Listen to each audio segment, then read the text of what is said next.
มันดังสุดกระเปอยู่ดินในเสย้อนขมากันโตกะละวันนับยำไว้สาถึงกุงกุนบุญเงาชาเจ้าลงเฮาเขากุเจ้ากุดนกูปาสิเลอะไรย้อน เอาปุนพรเมตตาตราบันตำติเจ้าตาหน้าตะเกาเขาตีกยองวัดเวลุวนตีปังปอยขามสางขามร้องปี226วันเมื่อไหนในเสียมกาอะไรเย็นจมขอบจะถึงปาดำดีเจ้าลงเอากันธรรมาพิบาละเจ้านังกยองวัดเวลุวนเวงกาลีอันไรไวเมตเซอร์เมตตาเอลูดำดีเนอกระเบสิเลอะไรปันแห้งใจก็เลยว่าอะไรพึกปันในก็เลยว่าสิเลอันนี้นำปันบุญพรให้เจ้าเฮาเลยเมตตาตราปันตำดีตะกะเจ้าตาหน้าเฮาเขาเป็นตราโฮมจมอนุโมทนาปังป้อยคำสั่งคำร้องตำดีบ่เมียวตะกะเฮาเขาเนออุกจูหูกยองวัดเวลุวนเวงกาลีในเนาะเจ้าเฮาเป็นเจ้าเสียปันติตะนังกยองวัดเสียสุขะวันน้ำป่ามันเวียงคุยเวียงกาลีในกำนำได้ก็ได้หูจักเจ้าเฮากำนำอยู่อย่างอันหนึ่งก็เบอร์ตั้งเจ้าคู่เขาดินเนอร์กยองในเฮาคาเป็น ได้ก็โฮมเพนลีกันมาเซมเบอร์เล็กกินสุกินลิบซ้อมกันมาเซมเบอร์เล็กเสียแลเพราะว่าเจ้ามีนาการน้ำเมียวนาเวงเนี่ยเจ้าเลยมายันเปิงอิงตำดีกยองตะเกาเขาเวลุวนในเสียแลอยู่เศร้าไว้มันดังกยองเจ้าเฮาเสียแลอยู่เศร้าเงาไงล้มในเสียแลวันเมื่อไหนในก็เลยมามีตือตังตบแดนขึ้นเขานำซอมปันตำดีตะเกาเขาได้เลยเมตตาตราปันในก็ยินดีโหมจมเอากุ้งเอาหมุนที่เตวาวาในฮะเลยลัดความปนามะกับสิบมืดปันซึ่งในอินนึงเนาะวันเมื่อไหนในจอมหนังที่เลยเอาปุนพรเมตตาโคตราปันตำดีตะเกาเขาปางป้อยคำสั่งคำร้องวันเมื่อไหนในเจ้าเด็กให้ยุกยองเมตตาตราปันตีตะเกาเขากว่ากับการเลยลองตั้งหูนำตั้งหันกวางลองอันเฮาเฮ็ดสร้างปังคำสั่งคำร้องเฮาจำหนังเพียงอีเพียงทุ่งใต้เฮาในหาเลยป่องเจอลึกๆในธรรมราเจ้ามีจังหือเฮ็ดสั่งแลเฮาเลยเฮ็ดปังป้อยเฮาเลยคำสั่งคำร้องป้อมคำสั่งคำร้องในซ้ำมันกว่ากันจังหือในอันนี้ก็บ่เฮามาด้วยในโซเชียลมีเดียในตรงเวิงอินเทอร์เน็ตในมันมีลองเถ่งตองกันกำพองว่าเฮ็ดลองในเลียกำพองว่าเฮ็ดสั่งลองในเสียเงินซุ้มเงินในมันเป็นลองเถ่งทองกันลองเข่งตากันมาเฮาเลยหันตั้งนำก้อยกาวันเมื่อไหนใน อาจจะได้ให้เอาเจิงมุงหันอันตราเป็นตราพระเป็นเจ้าเฮามันเจ้าสอนไว้จังหือในสิแลซับแรงธรรมติสนาบันดันทีตะกะปอเมสั่งร้องเฮาเขาเจ้าดาหน้าบอกเบียกเฮาเขาเจ้าแหววิเจ้าก็ต้องบ่ทั้งเสียงในตียันขวางเขายามบอก3 นาที 30 นาทีจะในสิแลเมตตาตราบันดันทีตะกะเขากว่าในเนาะพอเฮามาตีวนกับไก่เลยลองคำสั่งคำร้องจะในเฮาได้เลยวนขอความโหปึงโหตีอันดังเปิดในมันเป็นขออันความได้เฮาห้องว่าเจ้าสั่งเนาะความได้เฮาห้องว่าเจ้าสั่งความปาลีได้มันห้องไว้ว่าจังหือลาในสามานีระมันจะนั่งเจ้าสั่งเฮาเขาอันมาคำกว่าเมื่อไกลในเจ้าคู่เขาปันสินกว่าว่าอหัมพันเดติสรานเดนาสหะตัสสะสามานีละปปัจจศีลัมเขาความหลังบลองมันที่ไหนมันมี2 ข้อนั่นตัสสะในบอกว่า1 ศีล 10เจ้าสั่งเขาอันเดลัยมันนุงสั่งในแต่ละกรรมศีล 10เนี่ยสามานีละปปัจจศีลัมเนี่ยสามานีละข้อ 1ปปัจจาในข้อ 1มันมี2 ข้อข้อในพอเขามาว่นด้วยตีป่องมันเนี่ยมันมีตีป่องอันย้ำมันมีตีป่องลึกตอนด่าเขาจะมีลูกล่างกลางเตาและเอาเขาทำในศาสนาให้เป็นเจ้าสังทิฏฐิวาวาเนี่ยสามานีราเนี่ยมันลงมาดีขอความพระเป็นเจ้าอันปัดย้ำห้องว่าสมณะอันว่าในตีป่อง ยำอันจำมันว่าจังหิลาเนี่ยมันว่าอันเม็ดเนาะก่อนได้เฮาเจ้าเม็ดเนี่ยก็เลยว่าก็บ่เฮาป่องใจเฮากับว่าเจ้าเม็ดได้เป็นผู้อันมีศีลอยู่ในธรรมในหูอันหมอแก้งหมอกรรมไรสันไรเงี้ยในเฮาว่าเป็นเจ้าเม็ดเพราะอันสังขายหันอยู่ๆในได้เฮาก็ว่ามันบ่หันว่ามันเป็นเจ้าเม็ดก็กะสมณะอันว่าในมันเป็นเจ้าเม็ดอันเม็ดในมันหมายถึงอันลาในมันหมายถึงศีลศีลเขาเจ้าหมายถึงจังไหนมันนั่งเขาเจ้าสั่งเขาในก็เฮาปันจือบาลีเขาว่าสมณเนราเนี่ยสมณะเนี่ยสมณเนราเนี่ยเป็นเจ้าสั่งเพียงเลยว่าสมณเนราลาเนี่ยมันเป็นผู้อันตื้อกรรมศีล10เพราะว่าอยู่ในเพราะว่าสั่งการเฮ็ดเป็นเจ้าสั่งเจ้ายาหานบ่ในจึงมันได้เลยแก่งกรรมศีล10เซนเสียมกาได้เลยเอาสรณกุงกุงพระกุงตรากุงสังฆะเกยยำพระตราสังฆะจับตัวจับเจอไว้เสียมกาเปิงแก้งเปิงกำอันมือนังสิขียา70 ปลายหาคอตั้งแก้งตั้งกำพิงเงพระเป็นเจ้าสอนไว้สิขียา70 ปลายหาคอเดดังขันธกาวด14 คอยก็ปึงวัดราอันเจ้าสั่งสมณีเขาดีเลยอยู่เศร้าแก้งกำเฮ็ดสังแหววิจาตำดีในการในก้องตำดีในเสียสมาเจ้าเกจูจนาเนี่ยมันมีอันเขาดีเลยแก้งเลยกำตั้งดำตั้งหลายเลยจังห้องว่าสมณะสมณีราเป็นเจ้าอันเม็ดร้อนต่างเลยสิเขาขากวนเฮินตะกะอันมีอยู่จอมหอจอมเฮินเขาดีเลยป่องใจเสื่องในอันนี้เป็นดีป่องเขาก็มันห้องว่าสมณะแต่คนหนึ่งซ้ำห้องว่าอย่างล้าเนี่ยปัปปัจจะนะปัปปัจจะเนี่ยปัปปัจจะเนี่ยมันป่องว่าเจ้าสั่งเขาในวันนาเขาตีไปเป็นเจ้ายาหานนั่นเขาได้เลยเฮ็ดเจ้าสั่งวันตังอำนั้นก็ตอนดาดีมาเป็นเจ้ายาหานเจ้าจัง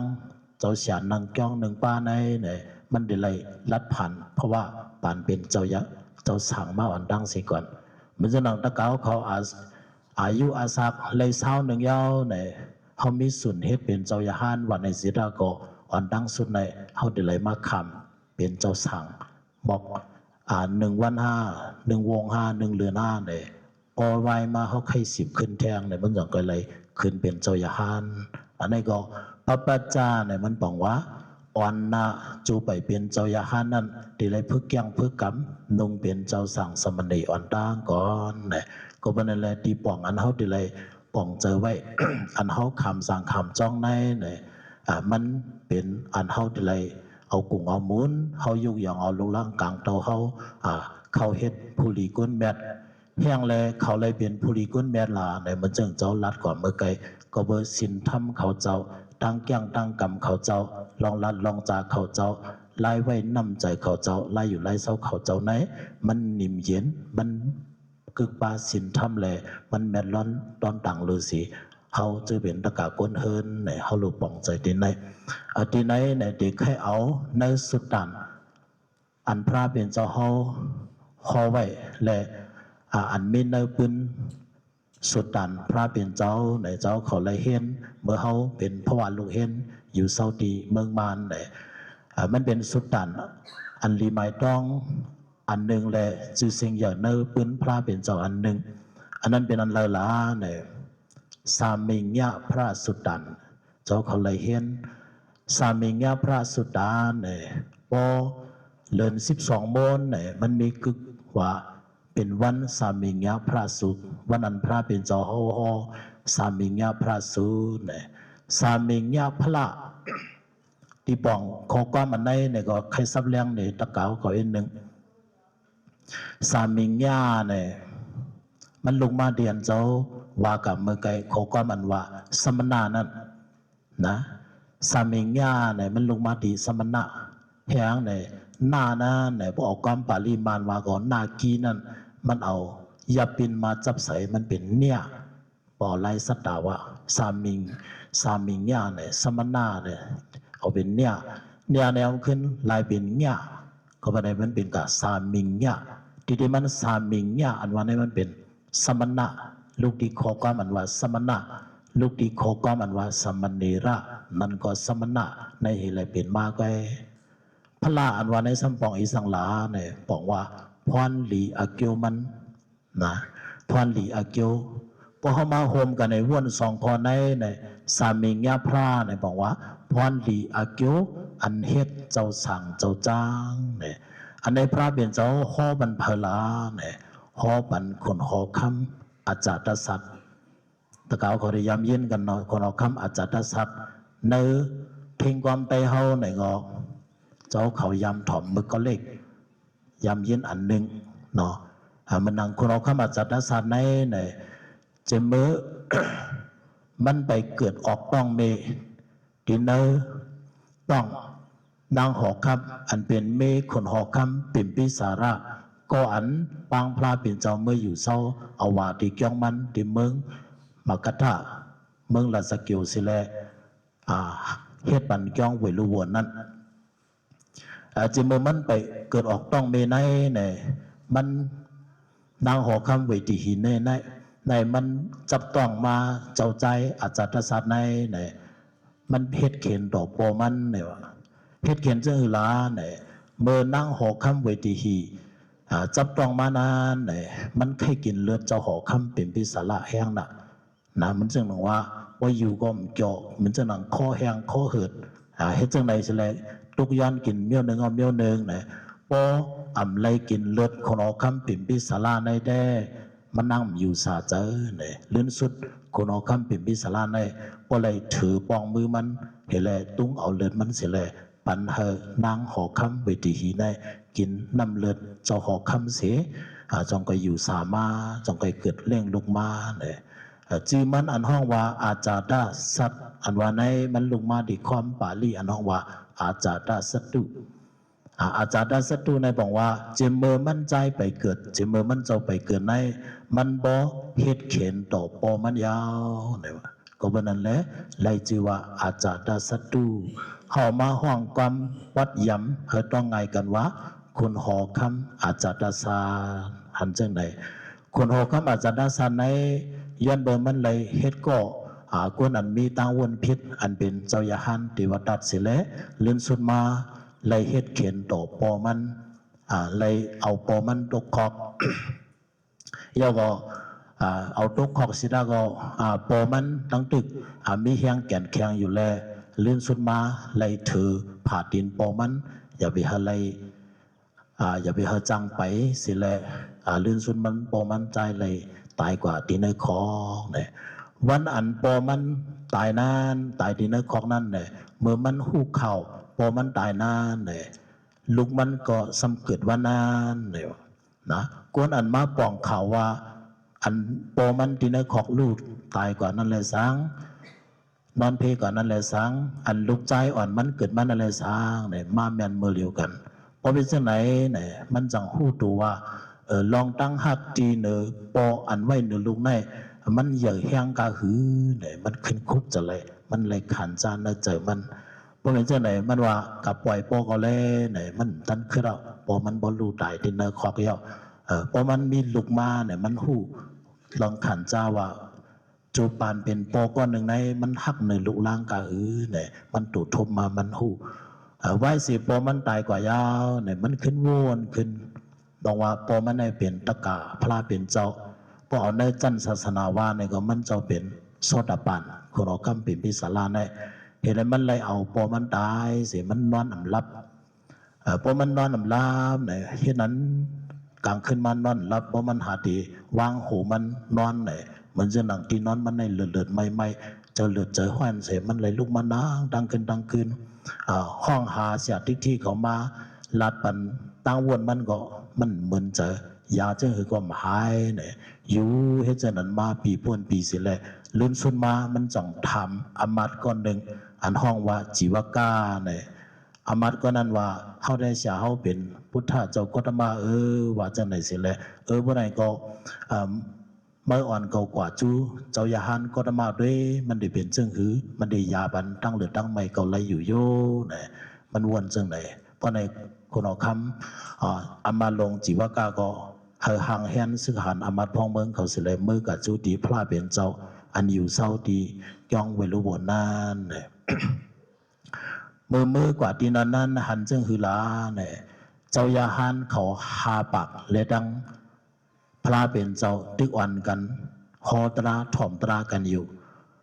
เมื่อมันเข้ากับเพียวดีที่มันพระเป็นเจ้าเขาอยู่เศร้านานเนี่ยเจ้ายาหันเขาจะในวันกันเตียดเย็นหมดอำเลยยินเสียงอุ่นเสียงหม้อสังว่าจะไหนนะอำเลยยินเสียงอุ่นเสียงหม้อสังเป็นนั้นก็เย็นเจอติว่าเพราะไหนก็มันเข้าเมื่อจูพระเป็นเจ้าเสร็จเลยมันต้องถามว่าเฮ็ดสังแลเจ้ายานเขาเป้เตียดเย็นลีเนี่ยมันถามจังไหนพระเป็นเจ้าก็ลาดเนี่ยมันลองไล่อยู่เศร้าเพราะว่าเจ้ายาหันเจ้าสางก็มีจังแต่เลยเย็นเงยจังไหนวนจังไหนมันนำขึ้นมาวนด้วยว่าลูกมันอันเกิดมาดีหอนั้นเนี่ยแมนพ้องอันตึกเป็นลูกอ่อนตึกหมอล้วนตึกไข่ให้ไข่ล้วนหมอโอนหมอมอทุกอันพุ่นอันในเนี่ยมันเอา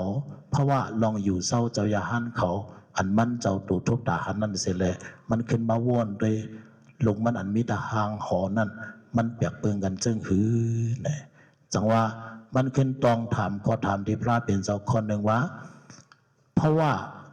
เฮ็ดเจ้ายาหันเจ้าสั่งอันห้องว่าสมณะในมันมีพรหลีจึงเนี่ยมันถามจึงไหนพระเป็นเจ้าสั่งโหตราปันมันว่า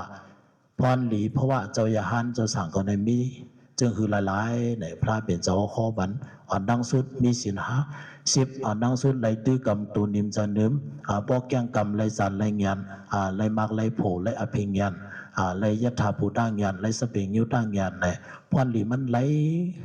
ตั้งนำตั้งหลายตัวตรงก็เป็นเสาอรหันต์ออกปนบนรอดกิริสาเสเลยขอดยอดเพราะว่าจัดปานได้สัมสละทั้งหมดทั้งเซงเนี่ยอันในพระเป็นเจ้าเขาฮอบันเจ้า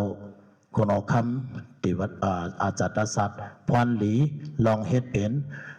เจ้ายาหันเจ้าสั่งใน มันมีพรหลีจังเนี่ยพอเขามาวนโดยคออันป่องจะไงมันเนี่ยมือเตจ้าข้อนั้นเนี่ยพระเป็นเจ้าข้อจังเนี่ยมันว่าเหมือนเจ้าหนังคาเจ้านั่นก็ซึกหานที่วางหอเจ้าหอคำเขานั่นมันเป็นซึกหานเนี่ยเขามีอันน่ะที่เจ้าตื้อมันเฮ็ดหังก็เลยนะมันก็เลยถ่อมขอสั่งความสอนเฮาก้อยกาสังเจว่ามันนุงพาเลิงสั่งการเฮ็ดเป็นเพราะว่าเจ้าอย่าห้านเยาว่าในจึงเฮามีส่วนไรเจ้ามันอีสังเยามีส่วนไรเจ้ามันเฮ็ดนาการบันเฮาเสียมกาเฮาติไรไวสามันกันต่อมันเลยสินั่นจอมดังอันมันเจ้าโลเจสีเฟิงพลังสังการเขานำซ่อมบ้านในก็เขาเดี๋ยวเลยคัดเจอหาหอมกำแถมหลุดด้านมันเจ้าเนี่ยอันนี้เป็นพรหลีไรเฮ็ดเจ้าอย่าหาเนี่ยฮอบันตดจุงพอถึงสร้างไรจันไรเงียนไรมักไรโพไรเอทิวิทางเงียนตัวพอถึงขอดยอดอันเป็นเพราะว่าเจ้าอรหันต์กว่าเนี่ยอันในพระเป็นเจ้าฮอในสุดด่านอันห้องว่าสามิญญาพระสูเนี่ยพอมาเมื่อเหลือน12 โมนเขาเลยหันจังนั้นก็เป็นนั้นแหละพรหลีอันเฮ็ดเจ้ายาหันเจ้าสางในพรหลีมันมีตั้งนำตั้งหลายเลยเสนนำกาที่ในปืนอันนึงก็คุณหอคำโซกามันเป็นผู้อุบันปองเมืองอินเดียอาณาจักรมันเยอะแห้งหนามันเป็นนับยำศาสนาพระเป็นเจ้าเมื่อพองมันดึกไปกว่าไปมาตีเนอห่างหอมานานมันเลยหันเจ้าสั่งอ่อนป้านหนึ่งอันห้องว่าเจ้าสั่งนิเกียวท่าเจ้าสั่งนิเกียวท่าจะเมื่ออาศักมันเจ้าเลย7 ขบมันมาเฮ็ดเจ้าสั่งเสียเลยมันเกี่ยงกำตราเสียเลยเป็นเจ้ายาหันดากว่าเจ้าสั่งอ่อนนิเกียวท่าเกี่ยงกำจอมสินศีละเจ้าสั่งเต็มทวนเสียมกาเสียเคียเจสิปายหาคออันถูลีไลอยู่นิมตัวนิมเจ้าอยู่เย็นเงี้ยนั่นก็มันเจ้าแก้งกำจอมเต็มทนแลวันหนึ่งมันเจ้าลูกเอาดีเกี่ยงมันเนยเถินดำดีเสียมันเจ้าเสียแล้วมาขำซ้อมดีเนอเวงปัดดาลิปูคนเอาคำโซกาในซ้ำอยู่ดีเนห่างหอเสียแล้วหลอมมุงหันเจ้าสั่งอ่อนนี่เกี่ยวทานขำซ้อมกว่าจอมเส้นดังนั้นมันหลินนับยำนามันโอนอ่อนมันเนียมเย็นลินะมันว่าเก่าเจ้าในเป็นเจ้าอาณานะเป็นเจ้าอุบานป่องเมืองอาณาแห้งอุปเปิงในมันงำถึงหลายวันหลายเมืองสิดาก็ มีลองใจกระเดียนมีลองใจนิมมันล้อมด้วยเจ้าสางอ่อนป้านในอันทึกหอบสิปิเรไปกว่าที่กลางตั้งในมันมีสิปิเรสางการอ่อนอันเร็วกว่าวันในสิดาก็เฮ็ดสังมันเจ้าเป็นนิมเย็นลีจังลาดเฮออามาดพ่องเมืองเขากับปังเจ้าสังนิกยอดถ้าขึ้นมาที่เหนือหอมันสิแลลาดโตต้องทำกันว่าเป็นเจ้งหื้อเจ้าสังอ่อนนิกยอดท่าก็มาฮอตราปันคุณอคำอาโซกาเสคุณอคำอาโซกาในส่งไปยุ่มยำพุทธศาสนามาสิแลเฮ็ดลองปืนเพศาสนาเกาเติงเกาเมืองเนปืนพลาที่หันไว้ลองปืนศักดิ์ศรีมันจังไหนอันเฮาเลยเฮ็ดสั่งเฮ็ดลองในก็เจ้ายามถ่อมเจ้าเสียลงเฮาโลกะน้ำจางมันเจ้าข้อไว้ว่าไว้เสคุณอคำอาจารย์สัตว์ไล่ถ่อมตราที่พระเป็นเจ้าวะพรหลีไล่เฮ็ดเจ้าสั่งเจ้าจ้างในมันมีพรหลีนำนาในสิแลจังขึ้นปอกมาที่ห่างหอสิแลมาห่างแฮนเฮ็ดเป็นเอาลูกลางมันลูกใจอ่อนมันอันเกิดเมื่อวันอันอูมันตายนั้นเฮ็ดเป็นเจ้าสั่งก็เบอร์มันเป็นเจ้าหอกค่ำแลจอมหนังมันเฮ็ดปางป้อยขำสั่งในก็มันเดี๋ยวไรหนึ่งโคเจ้าหอกค่ำมันจะหนังตะเกาเขาซื้อโคลองซื้อโคเจ้าใจจะเนาะซื้อปานกุมซื้อเป็นเงินเป็นคำเฮ็ดหังมันจะหนังลูกล่างกลางต่อเขามันจะหนังเจ้าอาลองจงจำจะเนาะแค่หังจะได้หันจ้าเหมือนเจ้าอาลองสิแหละคำสั่งคำจ้างในจูเขาไปนุ่งสั่งนั่นเขาเอาลูกล่างกลางต่อเขาเฮ็ดเหมือนจะหนังเจ้าใจเจ้าอาลองสิแหละเฮ็ดเป็นสั่งล่องข้าวดังบางทีก็3 วันบางทีก็4 วันเพราะมันจึงหนึ่งตะเกาเข้าปีในก็เฮ็ดกว่า2 วันเจ้าเสียลงเขาโลกาได้มันเจ้าข้อไว้ว่าปืนเฮ็ดสั่งล่องในมันด้วยเอามามือคุณอคำอาจารย์สัตว์เอาลูกมันคำสั่งนั้นสิแหละเป็นมาว่าจะไหนก็เพื่อมันเป็นลูกใจเจ้าหอคำและโคนลงตั้งไว้มันก็มันเหมือนหนังเจ้าอาลองมันเหมือนหนังเจ้าหอคำเขาได้หันเช่นนั้นก็เพราะนั้นแหละคุณหอคำอาโศกาในก่อนนับย้ำถึงตามที่เจ้าสั่งนิกยอท่าเสร็จแล้วยุ่มย้ำหรือศาสนาพระเป็นเจ้าเสร็จแล้วปืนเพศาสนาพระเป็นเจ้ากว่าเก่าเติงเก่าเมืองเลื่อนสุดมาเมื่อปานคุณหอคำอาโศกะตึกเป็นเพศศาสนาเพลยุ่มยำนับถือศาสนาพระเป็นเจ้านาเจ้าอันกัดเขียนลงเรียนเป็นแทนที่เนอเป็นศาสนาพุทธพระเป็นเจ้านามีเจ้าอย่าหันปานหนึ่งแต่ได้ไหวพระเป็นเจ้าเขาเอานิกบันไรกว่า4 ปากปีไปเห็นนั้นเสร็จแล้วจีมันเจ้าอย่าหันปานนั้นอันกัดเขียนลงเรียนนั้นซ้ำห้องว่าอย่างละในห้องว่าเจ้ามหามกกลิเจ้ามหามกละพุทธติสาจีมันเจ้าห้องจึงไหนมันเจ้าอ่อนโหยปืนเปศาสนาในเมืองอินเดียวันหนึ่งคนอคำอาโศกาในเมื่อต้องถามเจ้ามหามกละพุทธติสาในว่าเก่าข้าเขาเจ้าหอคำอาโศกาในว่าลองปืนเพศาสนาพระเป็นเจ้าในเฮ็ดดีเฮ็ดวะนะหลู่กองมู84,000เฮงคุณน้ำวอก84,000เฮงเลเสนนำกาขวัดพอดจุ้มสังขาเขาเป็นเกาจุ้มเสียแลเขากว่าปืนเพเกาเติงเกาเมืองพอมาด้วยในปืนอัฐขราเตรียมไว้เจ้าซ่อนลูกตราเขา2 ป้ามาปืนเพดังโยนากาโยนากาขอความเปลี่ยนมาว่าเป็นยนอันนั้นก็ห้องว่ากัมพูชามาเป็นเมืองไทยเมืองไทยเขาเตรียมไว้จะไหนก็มีก็อันนั้นมันเป็นปืนไว้เนาะใครว่าได้ก็ศาสนาพระเป็นเจ้ามาถึงเมืองไทยเมืองไทยเมืองยนจะไหนก็มันเป็นพรยนอันเจ้าคนอคำอาโศกะเจ้าอย่าหันเขาปืนเพศาสนาเก่าเติงเก่าเมืองนั่นก็เป็นไรอยู่โย่อันไหนพอเขาค้นคว้าเลเห็นในปืนในจังหันศักดิ์ศรีมันอยู่ที่ในเจ้าใครว่าได้ก็เจ้าคุณหอคำอาโศกาในเมื่อต้องถามเจ้ายาหันอันกัดแขนไผ่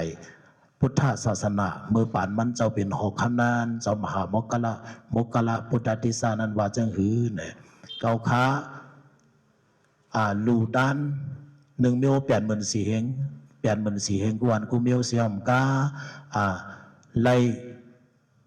เฮาเจ้ายาหันเขากว่าปืนเพเกาตึงเกาเมืองยาวในเกาคาตะกาในจองปาเป็นตะกาอันเทิกเป็นอมวยคำพระเป็นเจ้าห้าในมันถามที่เจ้า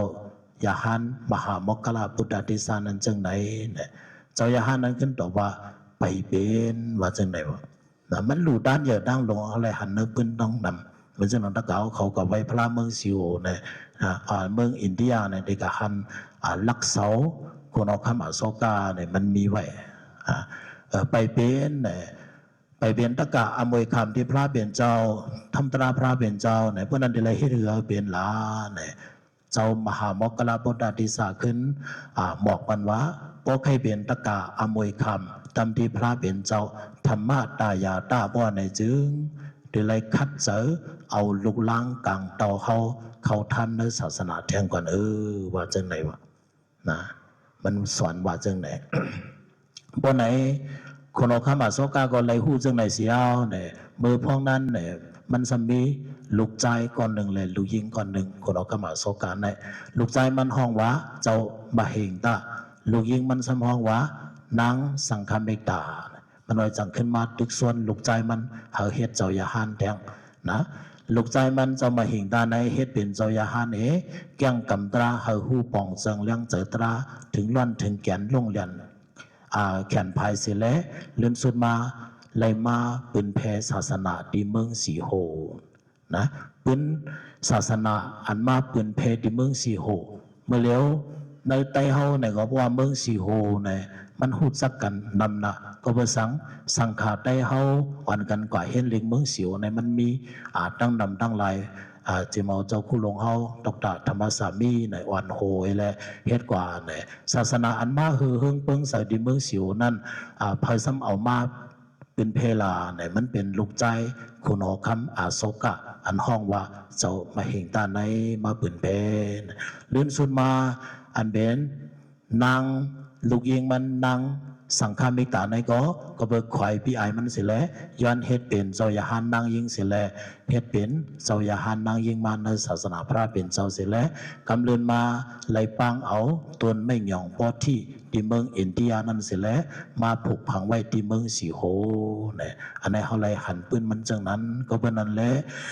ลองอันเขาคำสั่งคำจังจะในเนี่ยเหมือนเจ้าหนังอันเจ้าสารีบุตรลาเขาเจ้ามหามกเลยพุทธาธิสาเขาหอบันคุณหอคำอาโศกานาเนี่ยเขาเป็นธรรมะตายาตะเอาลูกล่างกลางต่อเขาทำในศาสนาพระเป็นเจ้าในเฮ็ดเป็นศาสนาอเมริกามทั้งอันหนึ่งก็เจ้าที่ให้เอาเจงหันอันหนึ่งเสียแหละรัดนี่ตะเกาเขาทั้งอันหนึ่งเนี่ยก็ภาษาเนี่ยลูกอ่อนเอาอันเป็นเจ้าคือพุทธภาษาเฮานัดได้วันว่าเนี่ยเพราะเป็นยุ่มยำนับถือพุทธพระเป็นเจ้าเนี่ยอยู่ที่เจ้าเขาได้หันว่าเฮาถูกดีเฮาเขาปองเจอตราพระเป็นเจ้าเจมือเขาก็เล็กก็เหลียงก็ภาษาเนี่ยตราพระเป็นเจ้าเฮาในเนี่ยมันเป็นทำตรานำกัดนำเย็นอันมอยยศยาบันไปเจอเฮาก็ภาษาเนี่ยกระปันลุมผ้าวันเมื่อเลี้ยวเนี่ยลองเทคโนโลยีลองสุขสัตว์ลองโอนเก้าจะในเนี่ยมันไม่ยากใจเขาแห้งหนะเพราะลูกอ่อนเขาปองเจอทำตราหมอพึกเจอเขาเป็นสมาธิเพราะในจึงลูกอ่อนเขาได้มีลองสุขสัตว์เจอลองไม่เจอลองไม่เจอจอมการเห็นเขาลองไม่เจอจอมลองหิบลองหิบลองอันหิมหอมเฮินตาเฮินเหนือเนินนาเฮินตาเยลองในป้องในหย่อมลองได้ก็ได้เสียเขาจะไหนลองเขามีใจสุขใจยงจะเรียกใจน้อยจะลำจะไหนในพวกเขาบ่เอาตรายาใจเขาว่าในจึงเขาดีเลยทุกข์คายแห้งเนี่ยความอังกฤษห้องว่า stress นะ S T R E S S เนี่ย stress ความมันห้องว่า ZPC มุนะความใดห้องไว้ห้องว่าจะสุขสับจะอ้วนอ่อนจะยอมซื้อนะจะขี้จะเงาจะไม่จะจอมการเห็นไม่จะจอมนาการไม่จะจอมลองกินลองย่ำลองอยู่ลองเศร้าเขาจะในบนห้องว่าสตรทหมด เพราะว่าพอเขาเอาลูกหลานเขามาเขาในศาสนาพระเป็นเจ้าอยู่หลายวันก็หลีอยู่หลายเดือนก็หลีเพราะเขาเลยเห็นลองทำตราเนอตรงเวิงสังฆาเจ้าได้หู้ขอสังก้อมสอนพระเป็นเจ้ากว่าจะมาเล่กว่าในจึงเขาเจ้าในก็ดีหมอกุ้มทิ้งไปจากเขากว่าเสียแล้วดีอยู่แก่นแข็งแห้งเสียแล้วดีหมอกุ้มทิ้งตัวซาเขากว่าดีหมอเอาตราพระเป็นเจ้าในเสียแล้วปกตังพระวาจาปานเขากว่าวันตาดีมาเมื่อนาเนี่ยแค่ปอมมีกูก็ป่องใจเส้นในเสียแล้ววันเมื่อไหนเจ้าเลยฮอตรากว่าธรรมะดีสนายุกยองบันดำดินน้ำใจตะเกาเขาอันในคำสั่งคำจ้างวันเมื่อไหนเนี่ยมันเป็นลองพรดีอันเขาและเอาลูกเขาคำสั่งคำลองดินในศาสนาพระเป็นเจ้าในฮาเลยปองใจกันทั้งปางมันเสร็จแล้วกูสวดเกี่ยวน้ำต้นพรดีที่ไหนฮาเลยหยอบห้องจุงจันเอาตะเกาเขาเจ้าดานาวเขาจะเววิเจ้าเขาตั้งมุตั้งเสงฮาเลยเจียวหอดถึงดีเด่งนิพพานกัดเย็นตั้งมุตั้งเสงสีกำเลยตา